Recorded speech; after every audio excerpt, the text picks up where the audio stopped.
भारत इस laser system से बनेगा दुनिया का बॉस। अब भारत लेजर बीम को करेगा दुश्मन के लड़ाकू विमानों के आर पार।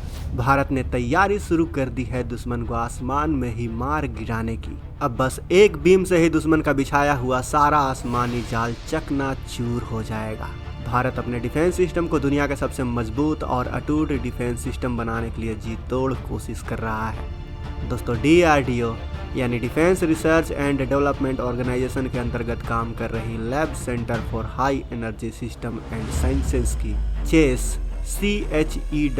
ने कुछ महीने पहले ही एक टेंडर रिलीज किया था, जिसके अनुसार यह लैब एक अनमैन्ड व्हीकल को एक्वायर करेगी और उसके ऊपर अपने बनाए हुए डायरेक्टेड एनर्जी वेपन को टेस्ट करेगी। डायरेक्टेड एनर्जी वेपन यानी कि लेजर बीम टेक्नोलॉजी का इस्तेमाल करके बनाए गए हथियार। केवल लेजर बीम ही नहीं, इलेक्ट्रॉन बीम भी दुश्मन को ठिकाने लगाने के लिए तैयार है। चलिए आपको बताते हैं कि कैसी है तैयारी भारत की, कैसे तबाह करेगा दुश्मन के हथियारों को नए जमाने के हथियारों से भारत। ऐसे हथियार जिसमें ना गोला होगा ना बारूद होगा। जी हाँ, एकदम नई technology, effective, powerful and absolute किफ़ायती। तो चलिए जानते हैं विस्तार से, ध्यान से सुनिएगा। लेकिन वीडियो में आगे जाने से पहले इस वीडियो को लाइक करें और कमेंट बॉक्स में जय हिंद जरूर लिखें। जय हिंद लिखना हमारे देश के लिए सम्मान की बात है, तभी तो वीडियो में मजा आएगा। तो गर्व से आज हर भारतीय कमेंट बॉक्स में जय हिंद जरूर लिखें। दोस्तों, चेस यानी कि जैसा कि हमने आपको नाम बताया, चेस का फुल फॉर्म है centre for high energy system and sciences. तो चेस ने जो टेंडर रिलीज किया था वो एक अनमैन्ड एरियल व्हीकल की मांग करने के लिए था। इसी अनमैन्ड एरियल व्हीकल के ऊपर लेजर सिस्टम को टेस्ट किया जाएगा। यह व्हीकल जब हवा में उड़ान भर रहा होगा तब इसके ऊपर निशाना साधा जाएगा और उसे हवा में ही डिस्ट्रॉय कर दिया जाएगा। दोस्तों, सन 2022 के अप्रैल महीने में इजराइल ने भी ऐसा ही कुछ टेस्ट किया था और वो पहली ऐसी कंट्री बन गया था जिसने इस तरह के laser based air defence system iron beam को टेस्ट किया था।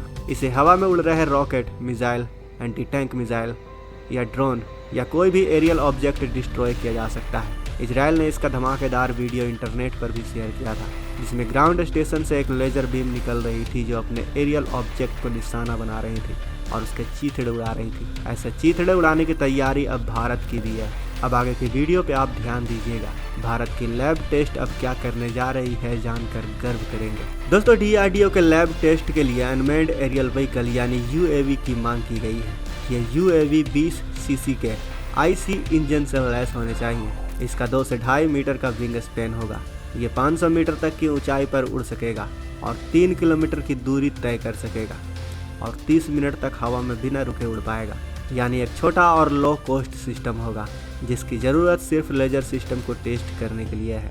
आपको बता दें कि अभी तक नए लेजर सिस्टम की कैपेसिटी के बारे में कोई भी जानकारी रिलीज नहीं की गई है। इसी UAV की रिक्वायर्ड कैपेसिटी के अनुसार अलग अलग अनुमान लगाए जा रहे हैं। आपको जानकर खुशी होगी कि DRDO ने आदित्य नाम की एक 100 किलोवाट की लेजर पहले ही बनाई हुई है, जो एक गैस डायनेमिक्स लेजर सिस्टम है जो पहले से ही ऑपरेशनल भी है।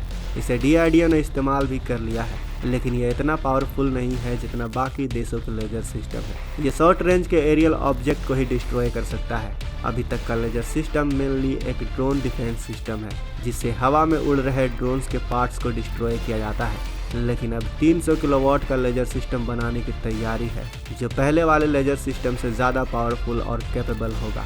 लेकिन एक और लेजर सिस्टम भी डेवलप किया जा रहा है जो एरियल वेपन के साथ ही नेवल और लैंड वेपन को डिस्ट्रॉय करने में भी सक्षम होगा। इसका नाम है दुर्गा 2। अब दुर्गा 2 क्या है, इसके बारे में भी थोड़ा सा ध्यान से सुनिएगा। दुर्गा 2 का नाम आपने शायद पहले भी सुना होगा। पिछले 2 दशक से दुर्गा पर काम किया जा रहा है। दुर्गा यानी डायरेक्शनल अनरिस्ट्रिक्टेड रे गन एरे।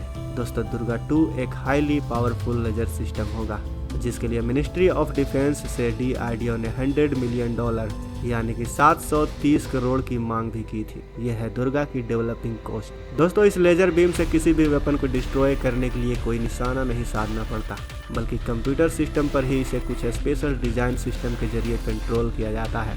बैठे बैठे ही दूर से आ रही किसी वेपन को टारगेट किया जा सकता है और यह लेजर सिस्टम इतना पावरफुल, इतना एक्यूरेट है कि जिस जगह को टारगेट किया गया है बिल्कुल उसी जगह पर जाकर ये बीम लगती है और वेपन को डिस्ट्रॉय कर देती है।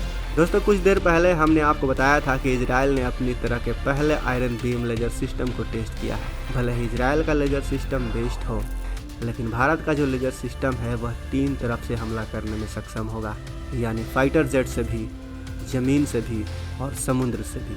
DRDO जिस तरह का लेजर सिस्टम बना रहा है उस तरह का लेजर सिस्टम समुद्र में, हवा में, पृथ्वी पर हर जगह से ऑपरेट किया जा सकता है। वैसे तो भारत के पास एक ऐसा डायरेक्टेड एनर्जी वेपन भी है जो ट्रक में ऑपरेट किया जा सकता है, लेकिन दुर्गा ऐसा पहला वेपन होगा जो ट्रक, शिप और एरोप्लेन तीनों में ही ऑपरेट कर पाएगा। लेकिन दोस्तों, दुर्गा ही भारत के पास इकलौती लेजर वेपन नहीं है। इससे भी खतरनाक वेपन सिस्टम पर DRDO पिछले कई सालों से काम कर रहा है। भारत के पास वह वेपन भी है जो अभी फुल्ली डेवलप्ड नहीं है, लेकिन जल्द ही यह सेना में ऑपरेशनल हो जाएंगे। इसका नाम है काली, जिसका नाम आपने भी कई बार सुना होगा।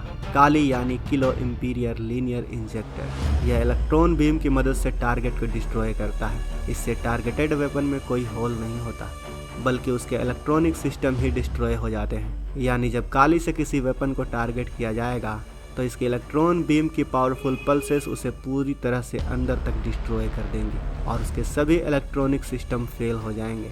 आपको ज़रूरी बात बता दें कि दुर्गा और काली ये दोनों भारत के हाईली सीक्रेट प्रोजेक्ट, इसीलिए अभी इस बारे में कुछ भी कंफर्म नहीं कहा जा सकता। लेकिन एक बात तो कंफर्म है कि अब भारत की दुर्गा और काली केवल देवीय शक्ति नहीं रह गई है, बल्कि अब ये वाकई में शक्ति बनकर दुश्मनों की धज्जियां उड़ाने के लिए तैयार है, जो जल्द ही सेना के हाथ में होंगी। दोस्तों, अगर आपको भी भारत की इस कामयाबी पर गर्व महसूस हो रहा हो तो कमेंट बॉक्स में जय हिंद जरूर लिखें और इस वीडियो को जितना हो सके शेयर करें अपने दोस्तों के साथ, अपने जानने वालों के साथ, व्हाट्सएप पर, फेसबुक पर। मिलते हैं अगले वीडियो में। जय हिंद।